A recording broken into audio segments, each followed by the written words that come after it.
ഭഗവാനെ, ഈശ്വര, എൻ്റെ പ്രാർത്ഥന കേൾക്കണേ. എനിക്കെൻ്റെ അച്ഛനെ കണ്ടെത്തി തരണേ.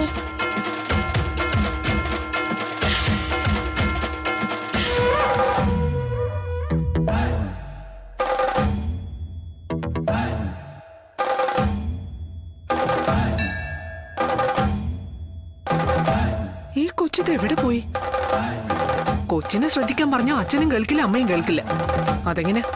അവർക്ക് അവരുടെ കാര്യം നോക്കാൻ പോലും പറ്റുന്നില്ല, പിന്നല്ലേ കൊച്ചിന്റെ കാര്യം.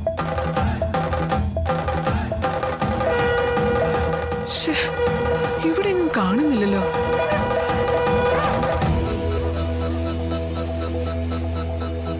പപ്പീനെ എവിടെ പോയി തപ്പാനാ? ഇപ്പൊ പറയാൻ പറ്റിയ അവസര. ഒരാളും കൂടെ ഇല്ല, സത്യമ മാത്രമേ ഉള്ളൂ. ഇത് തന്നെ അവസരം. ശാലിനി, നീയും നിന്റെ അനിയത്തി ശ്യാമയും തീർന്നടി.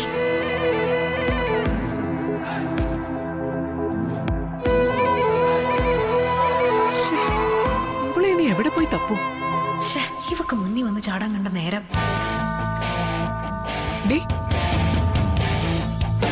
നിന്റെ മോളെന്തേ? സത്യ അപ്പുറത്തുണ്ട്. അവൾ ഒറ്റൊരുത്തിയ എന്റെ പപ്പിമോളെ വിളിച്ചോണ്ട് പോയിരിക്കുന്നത്. പപ്പിമോളുടെ പേരിലുള്ള പൂജ ഇപ്പൊ നടക്കുന്നത്. അതിനാ പപ്പിമോളെ ഇവിടേക്ക് കൊണ്ടുവന്നിരിക്കുന്നത്. അല്ലാതെ നിന്റെ മകളുടെ കൂടെ കൂട്ടുകൂടി നടക്കാൻ വേണ്ടിയല്ല. അവര് രണ്ടുപേരും കൂടി ഒന്നിച്ചെവിടെയെങ്കിലും ഇരിക്കുന്നുണ്ടാവും. കുട്ടികളല്ലേ, അവർക്കറിയില്ലല്ലോ ഇതിന്റെ പ്രാധാന്യവും മറ്റും. കുട്ടികൾക്ക് അറിയില്ലെങ്കിൽ മുതിർന്നവര് പറഞ്ഞു കൊടുക്കണം. അല്ലാതെ ഇങ്ങനെ ചടങ്ങ് മുടക്കാനല്ല നോക്കേണ്ടത്. സത്യമേ, പപ്പിമോള് ഞങ്ങളുടെയും മോള. അവളുടെ നല്ലതിന് വേണ്ടി അത് ചെയ്യുന്നതെന്ന് എനിക്കും അറിയാം, സത്യാമ്മയ്ക്കും അറിയാം. അപ്പൊ പിന്നെ ഞങ്ങളായിട്ടത് മുടക്കാൻ നോക്കൂ. പിന്നെ പപ്പി എന്റെ അനുജത്തിയുടെ കുട്ടിയാ, അത് സത്യാമ്മ ഓർക്കണം. എങ്കിലേ പോയി വിളിച്ചോണ്ട് വാ, എവിടെയാണെന്ന് വെച്ചാല്. അവിടെ ഹോമം നടക്കുന്ന സ്ഥലത്ത് എനിക്ക് എന്റെ കൊച്ചിനെ വേണം. ദേ, അങ്ങ് കൊണ്ടുവന്നേക്കണം. എന്നെ ഇനി നടത്തിച്ചേക്കരുത്.